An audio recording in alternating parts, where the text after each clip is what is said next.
So, if you've been following this channel for a while, you'll know that we've been covering some of the very disturbing UFO-related disappearances and murders and suspicious deaths.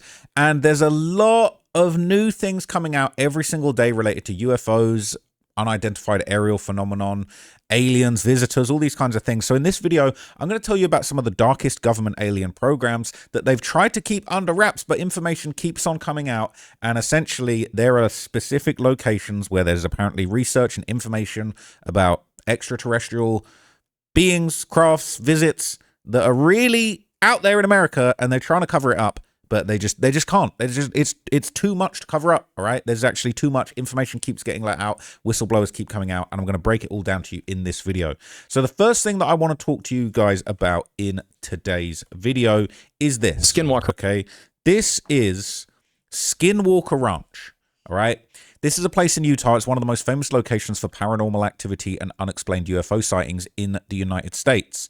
Okay, people are saying Skinwalker Ranch is the scariest place on Earth. It says this is the most evil way to die. Listen to this. Her ranch is a hotbed of potential paranormal activity. At one point, this non-governmental organization went out there and did this whole in-depth study, and they came back with quite a few anomalies. There's like paranormal activity, hotspots all over. The livestock are found with surgical incisions and organs missing. And of all the places in the world, this is one of the places where consistently people are saying weird stuff happens there. The most terrifying was one of the people who lived on Skinwalker Ranch described how Skinwalker Ranch is a massive property, but they had this little farmhouse that was kind of situated in the middle of the acreage, and so there's no neighbors anywhere. It's just this isolated home right in the middle of nowhere, and he began hearing tapping sounds on the outside of his house at night, like just tapping on his house. There's no neighbors, there's nothing nearby, and because of all the weird activity on the property, he was too scared to investigate for the longest time. But then one time he decided to go investigate when he heard this tapping, and he looked outside, and there's this dark, tall figure right outside the window, tapping on the glass over and over, staring directly through the glass, tapping at him. Goes outside, there's nothing there. Comes back inside, another window, another figure tapping on the glass. Sketchy stuff.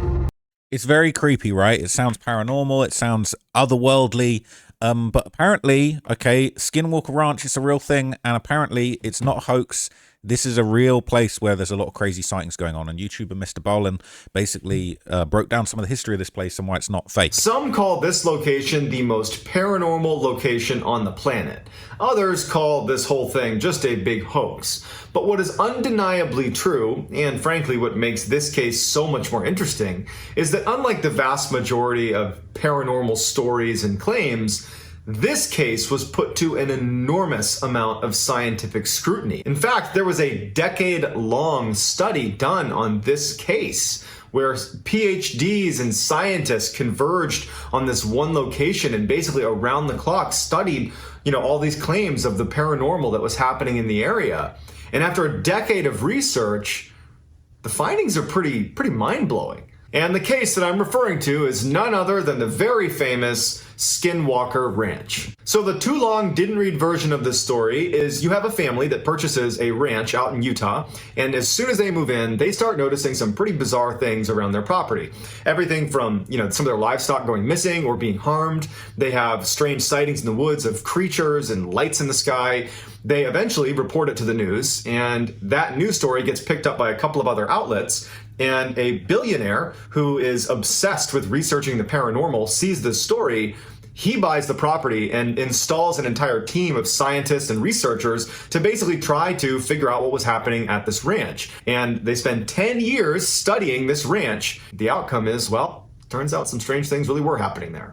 So they really studied the ranch and actually found out there was actually genuine paranormal activity or otherworldly activity going on at this ranch. Now, Dr. Jim Lukatsky, who's part of the Advanced Aerospace Weapons System Applications Program, a secret U.S. government initiative funded by the Defense Intelligence Agency from 2008 to 2012, he would describe some of his findings related to this. But the fact that some of these are physical, I mean, there are measurable physical effects from some of these encounters. For example, the one investigator who he and his family saw this werewolf thing. I mean, it was physically interacting with the environment. It made things move, right?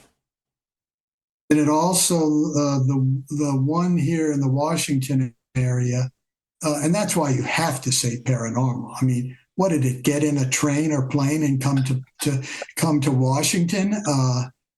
it left deep scratch marks on the tree it was resting against. There was physical evidence, and there is also out in the surrounding areas and on the ranch physical evidence. There's no two ways about that. Can you share with us a brief synopsis of two particular incidents that are not as well known as some of the other things that happened at the ranch? One is the stick man. What was that about? Well, this came directly from the mouth of the ranch manager when I paid my first visit. She said, "Oh, by the way," and this was after she was describing other things. The stick man, she said, would appear in the living room and move over to the dining room where we were sitting, close by, but would suddenly appear, walk over, and she said, and I question whether I would be scared or not, but it's very thin black stick man. And it seemed to be only interested in what she or her husband were doing. No aggression, no quick movements, just coming over and basically looking over their shoulder. It's very, very creepy. So it says that there's real figures, or werewolf-like beings, and a stick man that would actually turn up to this ranch. This is so bizarre. Now, apparently, researchers on this ranch had one rule and one rule only: no digging. The number one rule seemed to have been no digging. What prompted that? We were told that digging on the property resulted in negative outcomes, that people would be harmed, that anytime the earth was disturbed, bad things happened. I felt it was wise to be cautious. I gave Dragon specific direction to limit any digging activity, anything that would disturb the earth that may stimulate negative response that would result in injury or harm. It really was a fear. It still is. We still have incidents that have occurred. So they're saying if anyone digs on the farm, there would be grave consequences from them aliens, right? It's crazy. So there would be some interesting backstory, right? So to provide some kind of interesting sort of context to this, there was a highly secretive and disturbing operation in 2009 when a massive earthquake actually struck Indonesia. So listen to this. Thousands could be trapped alive in collapsed buildings on the Indonesian island city of Padang, which is home to 900,000 people.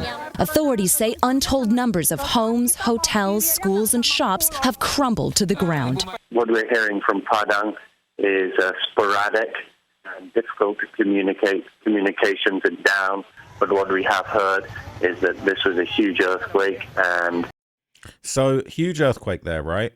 And this would ultimately lead to some extraterrestrial disturbances, all right? They're saying you don't want to dig in certain places. Well, we got a whole earthquake shaking Indonesia up, and that led to some very bizarre discoveries, okay? So former Marine Michael Herrera would tell the Sean Ryan Show how his unit discovered a massive UFO in the Indonesian jungle during a relief mission. So it is 360 feet long. What this Marine is describing matches that scale. A stationary aerial object of that size with no visible propulsion defies known military aviation capabilities in 2009. Even today, no confirmed platform can hover silently at that mass without rotor wash, heat distortion, or acoustic signature. Just sitting there. Sitting there, hovering. rotating clockwise, yeah. And that's in transition to this color spectrum I was telling you too. And so you have points here, right? Each Marine's. So he would basically describe how his unit was quickly intercepted and detained by a group of unidentified... A diagonal flank envelopment is a Tier 1 maneuver. It creates interlocking fields of fire while eliminating crossfire risk. This is not standard infantry behavior. It's elite-level coordination. Whoever these operators were, they weren't reacting. They were executing a rehearsed containment protocol. Right. If they fire. So he's saying that they got engaged by some kind of professional team that was working some high-level protocol where they basically had a line of fire on absolutely everyone there. Now, here's a recreation of the alleged spacecraft, which Herrera claimed featured a rotating top and a stationary hovering platform. This is basically how it was recreated based on the accounts. And it is just like, what the fuck, right? What was that doing in the Indonesian jungle? They're saying it didn't seem like regular military infantry. This was being guarded in a way that was completely alien, excuse the pun, to the American military forces. Now, according to Herrera, once the guns were pointed at him, he noticed a hum coming from this UFO-type structure. And he would claim that these soldiers were most likely former American military who had special ops training, so they didn't know what the hell they put their foot into out there. Ability to disarm, search, and control multiple armed personnel simultaneously suggests advanced training, likely beyond conventional Marine or Army infantry.